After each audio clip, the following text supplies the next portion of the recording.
Hello everyone, मेरे channel में आप सबका स्वागत है। मेरा नाम है मृणालिनी। चलिए देखते हैं आज यूनिवर्स आपको क्या मैसेज देना चाहता है इस रीडिंग के माध्यम से। ये रीडिंग आपके लिए गाइडेंस, क्लैरिटी या कंफर्मेशन हो सकता है, तो आपको जैसा रेजोनेट करता है वैसे लीजिए, और जितना रेजोनेट करता है उतना ही लीजिए, बाकी सब दूसरों के लिए छोड़ दीजिए। और जेंडर स्पेसिफिक मैसेजेस नहीं है, टाइमलेस रीडिंग्स हैं, तो आपको जब भी रेजोनेट करता है आप एनर्जी को क्लेम कर सकते हैं और रेजोनेंस के हिसाब से रीडिंग का जेंडर स्विच कर सकते हैं, रोल्स रिवर्स भी कर सकते हैं।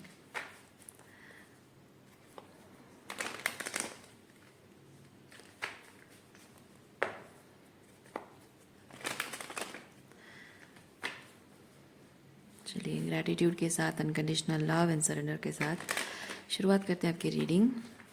देखते हैं क्या एनर्जी आपके लिए।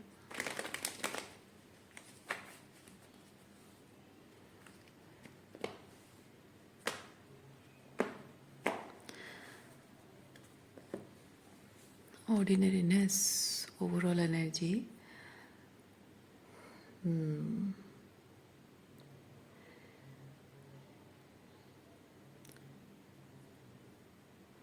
बहुत टाइम तक आप अपने जीवन में लोगों, मतलब अपने रिश्तों में आप अटेंशन चाहते थे, not in a wrong way, not in a negative, not in a toxic way. Like you wanted to be seen by people कि आप इस रिश्ते में हो, आपकी कुछ वैल्यू है, आपकी फीलिंग्स है, आप मैटर करते हो, आपकी नीड्स मैटर करती हैं। रिलेशनशिप में रेसिप्रोसिटी मैटर करती है। रिलेशनशिप में आपकी इम्पोर्टेंस डिसीजन मेकिंग में, हर चीज़ में कुछ ना कुछ आपकी इम्पोर्टेंस है, and you wanted to be seen. But तब आपको शायद ऐसे ट्रीट किया गया था कि आप इनविजिबल हो। लेकिन मैं एक चीज़ फील कर रही हूँ कि अब आप रिलेशनशिप में वो सीन फील नहीं करना चाहते, वो आपको ज़रूरत नहीं महसूस हो रही है। मतलब इसलिए क्योंकि क्योंकि कुछ बदल गया आपके अंदर। क्या बदला है वो कार्ड्स के थ्रू देखेंगे, पर मैं इतना फील कर रही हूँ कुछ ऐसा बदल गया आपके अंदर कि आप कहते हो कि छोड़ो, मुझे अब परवाह नहीं है, कोई मुझे अप्रिशिएट करे ना करे, मेरी वैल्यू समझे ना समझे, मुझे उसकी अब ज़रूरत नहीं है। लोगों से मुझे प्यार, अपनापन और वैलिडेशन की मुझे ज़रूरत ही नहीं है। मतलब आप इनविजिबल नहीं रहना चाहते हो, बट सीन भी नहीं, उसके लिए वो नीडीनेस, वो कोडिपेंडेंसी भी नहीं है। तो उस तरह की एनर्जी मैं फील कर रही हूँ आपकी।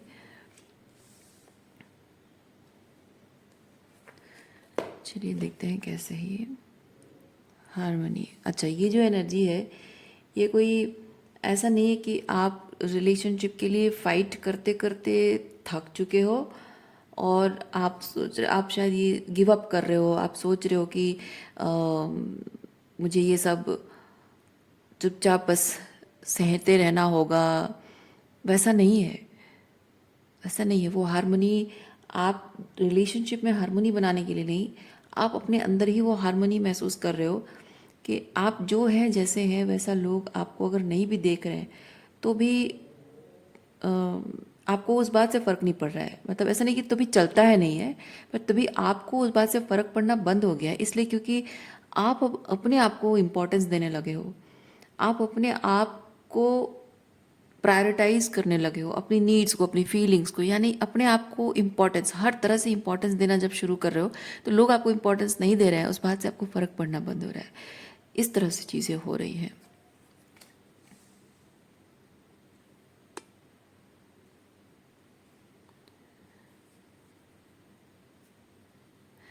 और ये जो कुछ भी हो रहा है, you are trusting the process.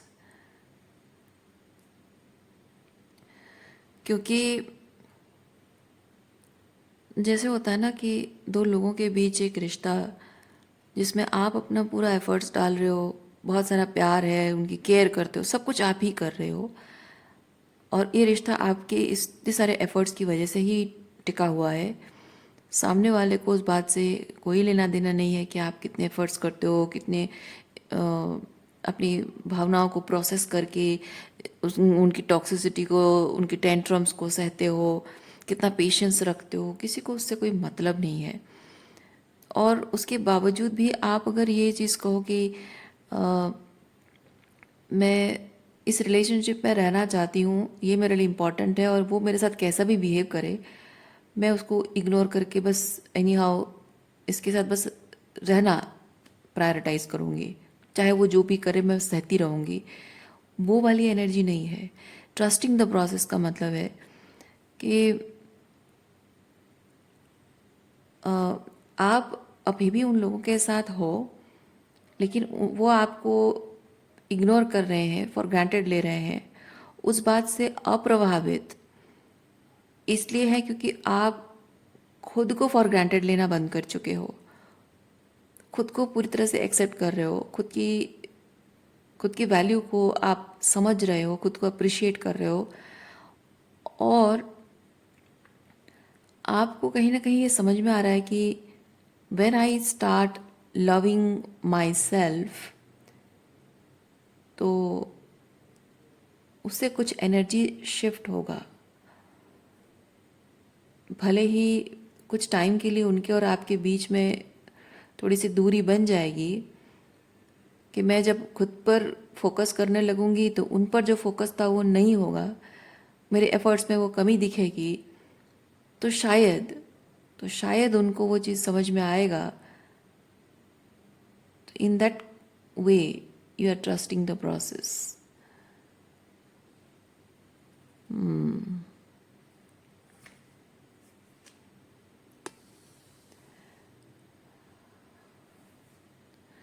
आपने लाइक अगर नो कांटेक्ट में गए हो, आपको यकीन है कि मैं नो कांटेक्ट में हूँ, बातचीत नहीं कर रही हूँ, डिस्टेंट हूँ, तो वो ट्रूली अगर मुझसे प्यार करता है तो वो बॉदर्ड होगा इस बात को लेकर, वो परेशान होगा, और वो आकर मुझसे पूछेगा कि क्या हुआ, बातचीत क्यों नहीं कर रही हो, डिस्टेंट हो, क्या गलती हो गई मुझसे, क्यों रिश्ता तोड़ना चाहती हो, शायद पूछेगा कभी। और आप जानते हो कि ऐसा करने से उनके और आपके बीच में दूरियां बनने के भी चांसेस हैं। पर जैसे मैंने कहा, you are trusting the process and you are having patience. क्योंकि पेशेंस, ये कार्ड मुझे आकर ये चीज़ बताता है कि अ, आपको डर भी लगता है, आपको डर भी लगता है कि अगर मैं ज़्यादा टाइम तक ऐसे नो कांटेक्ट में रहूं, डिस्टेंट रहूं, उसके ऊपर फोकस ना करूं, तो धीरे धीरे both of us will drift apart, और रिलेशनशिप धीरे धीरे ख़त्म हो जाएगा, साइलेंस में कहीं गुम हो जाएगा। उसके भी चांसेस हैं। लेकिन कहीं ना कहीं शायद आपको विश्वास है कि कुछ भी हो जाए, लेकिन वो आपसे बहुत प्यार करते हैं। थोड़ा समय भले ही लगेगा, लेकिन वो एक दिन वापस आएंगे और आपको मना लेंगे। क्योंकि कभी कभी इंसान जो गलत काम कर रहा होता है उसको पता नहीं होता है, और उसको गलती का एहसास होने के लिए थोड़े से स्पेस की उसको ज़रूरत होती है, और जिसके साथ गलत हो रहा है उसको भी थोड़ा स्पेस की ज़रूरत होती है। तो आपको स्पेस की ज़रूरत है क्योंकि आपके साथ उन्होंने कुछ गलत किया है, और उनको भी थोड़ा स्पेस आप दे रहे हो ताकि वो आपके बिना, it's not any kind of manipulation, but relationship में जब एक पर्सन के एफर्ट्स 100% हैं और एक पर्सन के 0% है, तो जिसका 0% एफर्ट्स है उसको जब 100% एफर्ट्स नहीं मिल रहा होता है, तो उसकी कमी का एहसास उसे इंसान की, रिश्ते की, उस प्यार की वैल्यू समझा देता है। और कहीं ना कहीं आप ये चीज़ चाहते हो कि आपके पर्सन को आपके प्यार की वैल्यू समझ में आए, आपके प्रेजेंस की, आपके होने की वैल्यू समझ में आए। तब शायद वो आगे जाकर वो वही गलतियां नहीं करेंगे जो उन्होंने किया, जिसकी वजह से आप ये डिसीजन लेने पर मजबूर हुए हो। लेकिन आपने प्रोसेस पर ट्रस्ट किया, लेकिन उस बात के लिए बहुत टाइम हो चुका है। शायद उस बात के लिए सालों बीत चुके हैं। कुछ दिनों हफ्तों की बात नहीं या महीनों की बात नहीं है, सालों बीत चुके हैं। लेकिन इतने सालों में भी आपके पर्सन को इस बात का एहसास बिल्कुल नहीं हुआ है।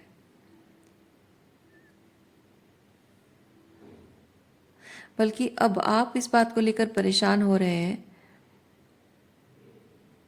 कि ये जो निर्णय मैंने लिया, मुझे लगा कि मैं अपनी इंट्यूशन की सुन रही हूँ और ये मुझे विश्वास था कि ये सही हो जाएगा, सब कुछ सही हो जाएगा, लेकिन ये नहीं हो रहा है। कहीं ना कहीं मैं कुछ गलत तो नहीं कर बैठी, शायद मैंने कुछ गलत कर दिया। इस बात से आप थोड़े से परेशान हैं।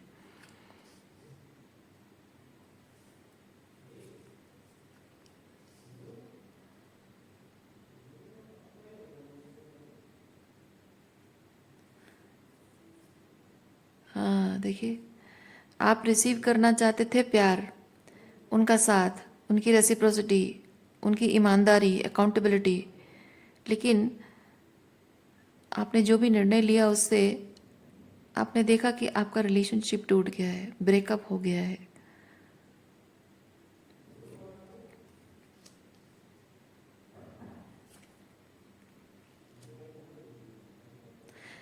इवन ऐसी स्थिति में आप अगर अपना पर्सपेक्टिव अपने पर्सन को समझाने की कोशिश भी करो तो भी वो शायद समझेंगे नहीं इस बात को।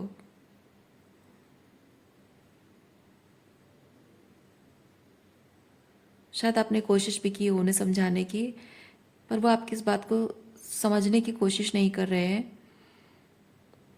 बल्कि आप जैसे फील करते हो कि आपके साथ उन्होंने कुछ गलत किया और आपको अपनी मेंटल हेल्थ के लिए उनसे दूरी बनानी पड़ी है, और आप एक्सपेक्ट कर रहे हो कि वो आए और आपको मनाए और अपनी गलती सुधारें। वैसा उनको ये लगता है कि आपका उनको इस तरह से छोड़कर जाना सही नहीं था। और चाहे अगर प्रॉब्लम हुई होती, जो भी प्रॉब्लम हुई है, चाहे कुछ भी होता, लेकिन आप छोड़कर न जाते, उनके साथ रहते। इस तरह से उनको अकेला छोड़कर जाना, जो दुख, जो रिजेक्शन उनको मिला है, वो फील करते हैं कि आपको उनके पास वापस आकर उनसे माफ़ी मांगनी चाहिए। क्योंकि छोटी मोटी बात उनके हिसाब से, छोटी मोटी बात की नाराज़गी को लेकर इस तरह से दूर हो जाना और रिलेशनशिप को समय के हाथ पे जैसे ही छोड़ देना, तो it's kind of risking. But आपके पर्सन ये नहीं समझ रहे हैं कि रिलेशनशिप में ज़ीरो एफर्ट्स करके आपको 100% एफर्ट्स के भरोसे छोड़कर वो आपके साथ रिश्ते को वो खुद समय के भरोसे छोड़ रहे हैं, आपके भरोसे छोड़ दे रहे हैं। वो अपनी तरफ से रिलेशनशिप को संभाले रखने की कोई एफर्ट्स नहीं कर रहे हैं, कोई कोशिश नहीं कर रहे हैं। तो आपको अगर वो ब्लेम कर रहे हैं कि आपने रिलेशनशिप को रिस्क किया, तो वो ये नहीं समझ रहे कि रिलेशनशिप को पहले से रिस्क उन्होंने कर रखा है और इस रिश्ते को संभाले रखने का जो जिम्मेदारी है, अकेले आप उठा नहीं सकते हो।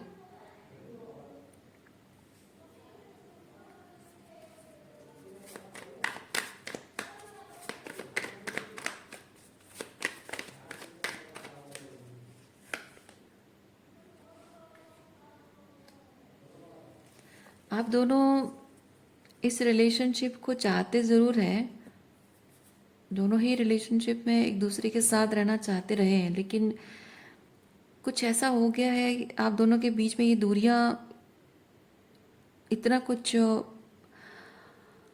कड़वाहट भर गई है या कुछ तो ऐसा हुआ है, ये दूरियां, जैसे कि आपका रिलेशनशिप आप दोनों को पास्ट जैसा महसूस हो रहा है। मतलब ये पहले जैसा था, अब ऐसी बात नहीं रही आप दोनों के बीच में। अतीत जैसा लगने लगा, जैसे इंसान एक एक एनर्जी से उभरने की कोशिश करता है, उससे उभरने के बाद या उस एनर्जी से निकलने के बाद अतीत की तरफ कैसे झांकता है, आप दोनों को ही ये रिलेशनशिप वैसे ही लग रहा है। जैसे आप जब एक दूसरे के बारे में सोचते हो या एक दूसरे से मिलते हो, आप दोनों को लग रहा है कि मैं अपने अतीत में झांक रही हूँ या आप अपने अतीत में झांक रहा हूँ। आप दोनों को यही चीज़ लग रहा है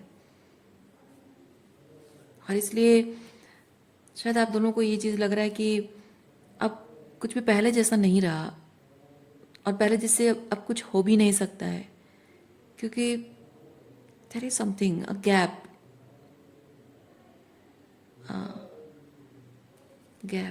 कुछ गैप आ गया है और उस गैप में रिजेंटमेंट शायद भर गया है,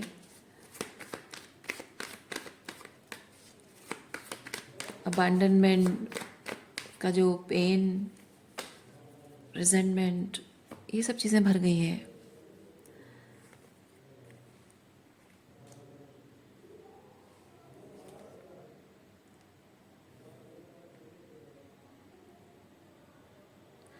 आप दोनों भले ही एक दूसरे के साथ रहना चाहते हो, अभी भी चाहते हो आप दोनों, लेकिन प्रॉब्लम यह है कि आप दोनों को ये चीज़ लग रहा है कि अब हम दोनों का ना मिलना ही सही है। अब हम दोनों का एक दूसरे के बारे में ना सोचना, एक दूसरे के साथ रिकनसाइल करने के बारे में ना सोचना, रियूनियन के बारे में ना सोचना, आगे हमारे रिलेशनशिप के बारे में ना सोचना कि आगे हमारा रिश्ते का कोई भविष्य होगा, इस बारे में ना सोचना ही बेहतर है। अपने अपने रास्ते पे अलग अलग निकल जाना ही सही है, ऐसा दोनों को लग रहा है।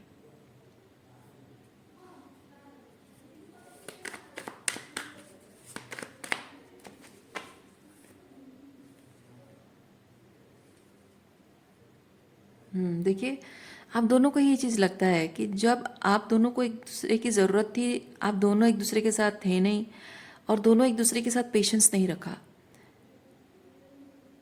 आप अकेले अकेले रिलेशनशिप को हैंडल करते रहे और उन्होंने आपके साथ कभी रेसिप्रोकेट नहीं किया, तो उन्होंने आपको अबैंडन किया, आपके साथ पेशेंस नहीं रखा। वैसे ही वो जो भी कर रहे थे, चाहे वो गलत कर रहे थे, जो भी कर रहे थे, उनको लगता है कि अ, मैं जैसा भी हूँ, जो भी हूँ, चाहे मैं कितना भी मेसी क्यों ना हूँ, थोड़ा ज़िद्दी भी हूँ, थोड़ा गुस्सैल भी हूँ, पर तुम्हें मेरे साथ पेशेंस रखना चाहिए था, ऐसे मुझे छोड़ के नहीं जाना चाहिए था। दोनों की ऐसी एनर्जी है।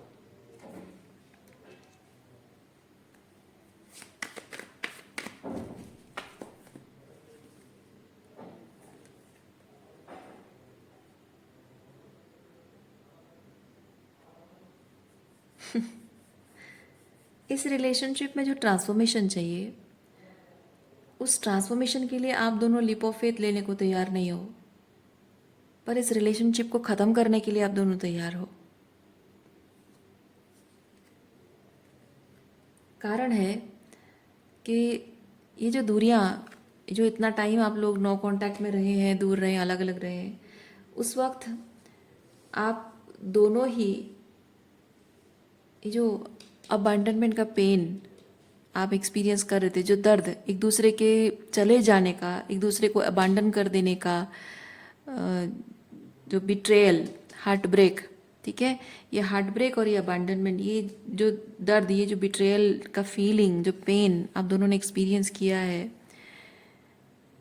इस पेन की वजह से कहीं ना कहीं आप दोनों का सेल्फ रेस्पेक्ट ये चीज़ कह रहा है कि इस रिलेशनशिप को ख़त्म कर देना ही सही है।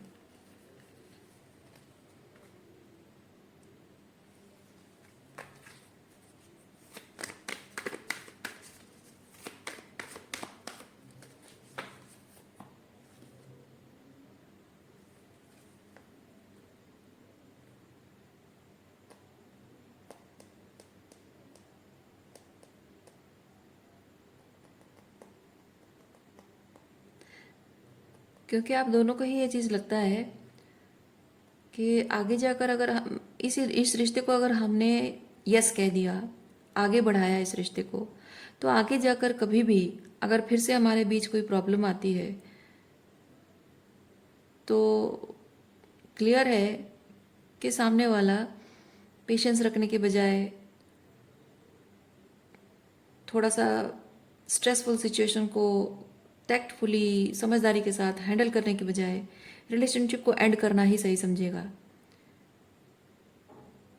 तो ये कितनी बार ब्रेकअप करेंगे? उससे अच्छा है कि यहीं ख़त्म हो जाए। Okay,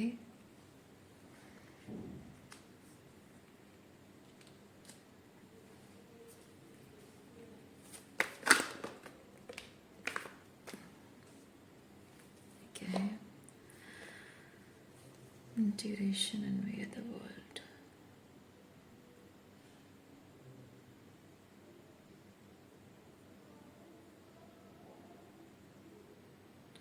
integration and we are the world.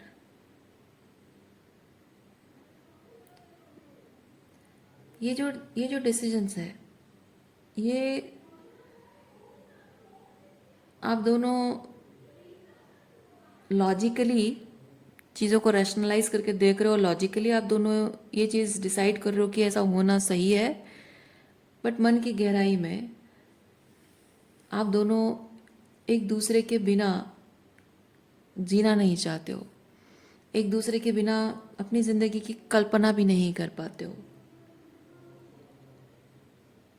लेकिन मुझे ये टेम्परेंस कार्ड ये चीज़ बता, देखिए आप अगर आपको याद हो थोड़े टाइम पहले जैसे मैंने कहा कि ये जो आप हर्ट हुए हैं उसकी वजह से आपका सेल्फ रेस्पेक्ट की वजह से आपने डिसाइड किया ना, सेल्फ रेस्पेक्ट हर्ट हुआ है तो आपने डिसाइड किया। तो उस वक्त ऑनेस्टली स्पीकिंग मेरे मुंह से ये बात निकल रही थी ईगो हर्ट हुआ है, पर मैंने नहीं कहा क्योंकि मुझे ये चीज़ लगा कि सेल्फ रेस्पेक्ट बोलना ही सही होगा। जब तक मुझे ईगो वाला कोई कार्ड नहीं मिलता है, ईगो को दर्शाने वाला कोई कार्ड नहीं मिलता, मुझे नहीं बोलना चाहिए। और मुझे ये टेम्परेंस कार्ड ये चीज़ बताता है कि वो रिजेंटमेंट अभी भी है आप दोनों के मन में। इसीलिए ये जो आप दोनों को लगता है कि ये सेल्फ रेस्पेक्ट की वजह से ये जो हर्ट हुआ है उसकी वजह से सेल्फ रेस्पेक्ट को बनाए रखते हुए सेल्फ रेस्पेक्ट की खातिर आपको ये रिश्ता ख़त्म करना होगा। एक्चुअली में ये जो रिजेंटमेंट अभी भी आप दोनों के मन में है, तो कह सकते हैं कि वो सेल्फ रेस्पेक्ट नहीं, ईगो की वजह से इस रिश्ते को आप ख़त्म करना चाहते हो। ओके,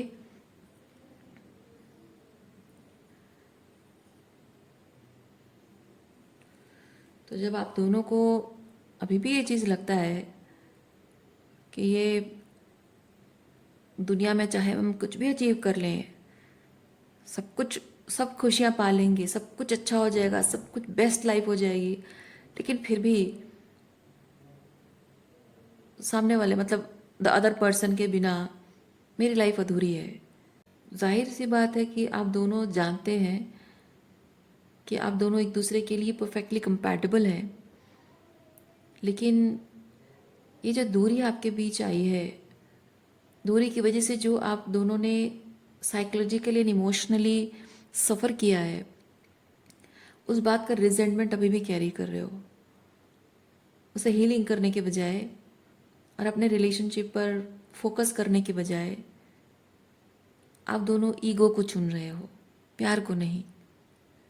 जब प्यार करते हो तो प्यार को चुनो ना, ईगो को क्यों चुन रहे हो?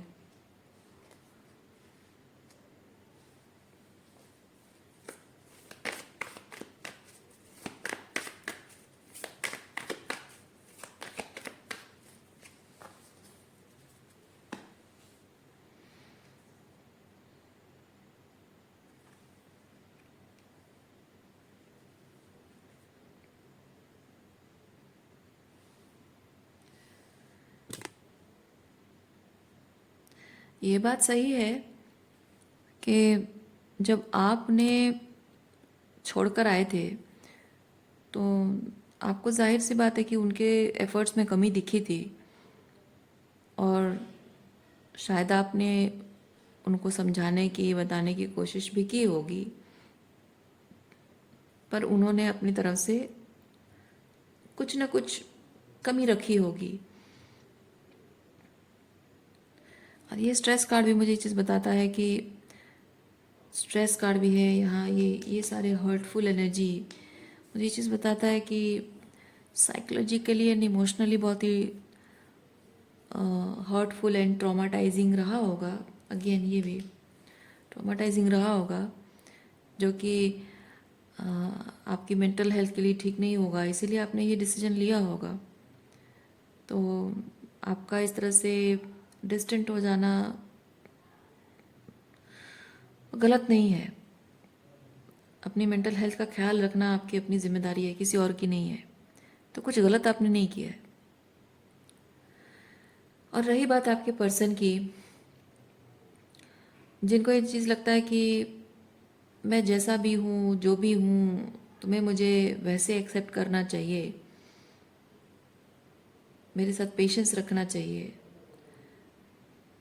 तो मैं ये चीज़ कहूँगी कि पेशेंस उस इंसान के साथ रखा जाता है जो अपने आप पर काम करना चाहता है, जो जानता है कि जैसे कि किसी इंसान को बहुत गुस्सा आता है और वो गुस्से को कंट्रोल नहीं कर पाता है, गुस्से में कुछ भी बोल देता है, उसकी ज़ुबान कंट्रोल में नहीं रहती, उसको बोलने के बाद में रिग्रेट होता है कि मैंने ऐसा नहीं कहना चाहिए था।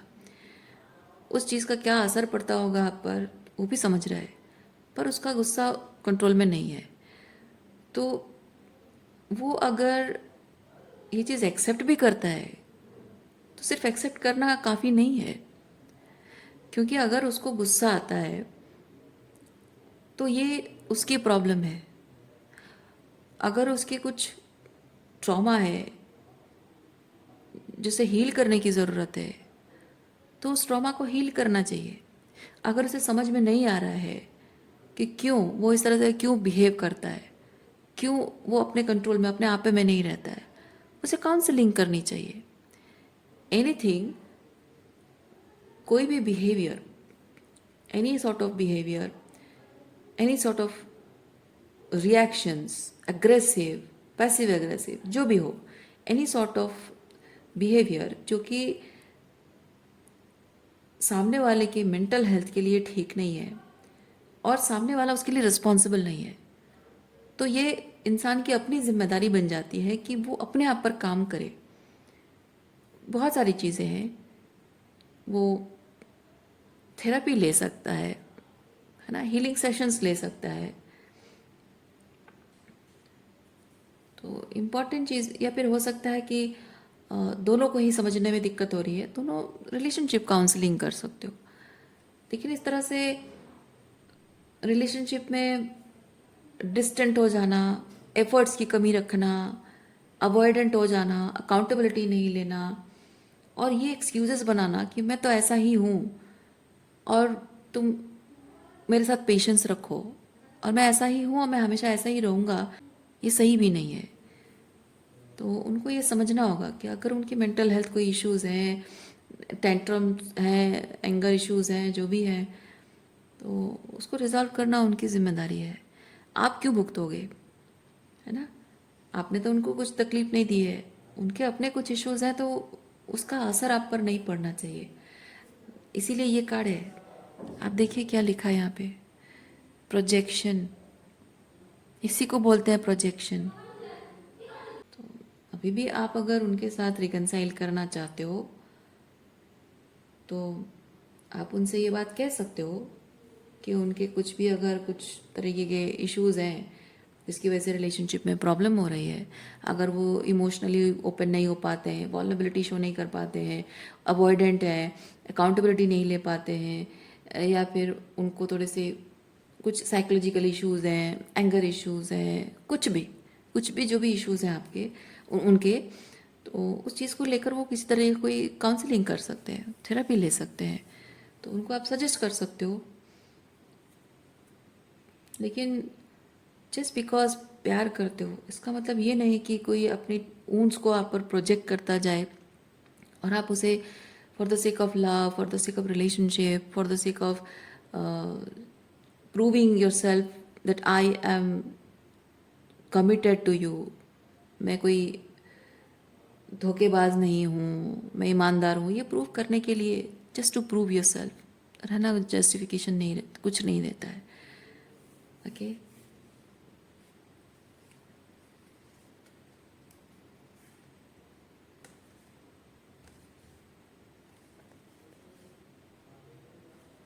देखिए देखिए आपका रिलेशनशिप ना, इसको एक चांस मिल सकता है चेंज। आपका रिलेशनशिप जिस तरह से है उसमें चेंज आ सकता है, और तभी हो सकता है जब आप के पर्सन किसी तरह का कोई गाइडेंस, काउंसलिंग, थेरेपी कुछ अगर लेते हैं तो आपके रिलेशनशिप का एक्सपीरियंस बदल जाएगा। कम्युनिकेशन इश्यूज यहाँ पे आप दोनों के बीच में है। कम्युनिकेशन, अगर आप दोनों बैठकर बात करो इस चीज़ पर, लड़ाई झगड़ा नहीं, आर्गुमेंट नहीं, कम्युनिकेट, डिस्कशन, ओके, तो आपकी सिचुएशन में बहुत पावरफुल शिफ्ट आ सकता है, हीलिंग हो सकता है आपका रिलेशनशिप, फिर से आप दोनों का रियूनियन हो सकता है, एक साथ फिर से रिलेशनशिप में आ सकते हो, क्योंकि ये शादी को भी रिप्रेजेंट करता है, एक साथ होम शेयर करना। Okay, chances are there. So वो रीडिंग में यहीं पे रखती हूँ। उम्मीद करती हूँ इस रीडिंग से आपको कुछ क्लैरिटी मिली हो। मैं आपको नेक्स्ट रीडिंग में मिलती हूँ। अपना ख्याल रखिए, खुश रहिए, बाय।